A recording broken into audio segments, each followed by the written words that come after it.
Hello friends, welcome to my flavours. இன்றைக்கி நம்ம பார்க்க போகிற வீடியோ காஃபி பவுடரில் சிக்கரி இருக்கிற மாதிரியும் இல்லாத மாதிரியும் எப்படி ஒரு மிக்சிங் பண்ணலாங்கிறத பார்க்கலாம். காஃபின்னு சொன்னாலே காஃபி பிரியர்களுக்கு ஒரு புத்துணர்ச்சிங்க. நான் யூஸ்வலாக ப்ரீமியம் பிளெண்ட், அதாவது பிபி காஃபி பவுடர் தான் வாங்குவேன். ஸோ நரசூஸ் இல்லைன்னா கண்ணன் வாங்குவேன். நரசூஸ் பிபி வந்து பியோர் காஃபி பவுடர். ஆனால் நரசூஸ் உதயமில் பார்த்திங்கன்னா 80% காஃபி, 20% சிக்கரி இருக்கும். சிக்கரி இருக்கிற காஃபி பவுடர் சேர்த்தும் போது தலைவலி, பித்தம் இந்த மாதிரி ப்ராப்ளம்ஸ் எல்லாம் வரும். காஃபி டிகாஷன் போடும்போது நரசூஸ் பிபி 2 டீஸ்பூன் ஆட் பண்ணுறோன்னா அந்த இடத்துல நரசூஸ் உதயம் சிக்கரி இருக்கிறத 1 டீஸ்பூன் ஆட் பண்ணாலே போதுமானதாக இருக்கும்.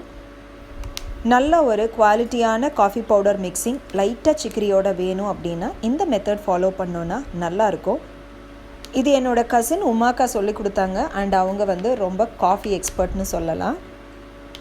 இந்த ரெகுலர் யூசேஜ் காஃபி பவுடர் மிக்சிங்காக ப்ரீமியம் பிளெண்ட் காஃபி பவுடர் ஒரு 100 கிராம்ஸ், 20% சிக்கரி இருக்கிற ஒரு காஃபி பவுடர் 100 கிராம்ஸ்.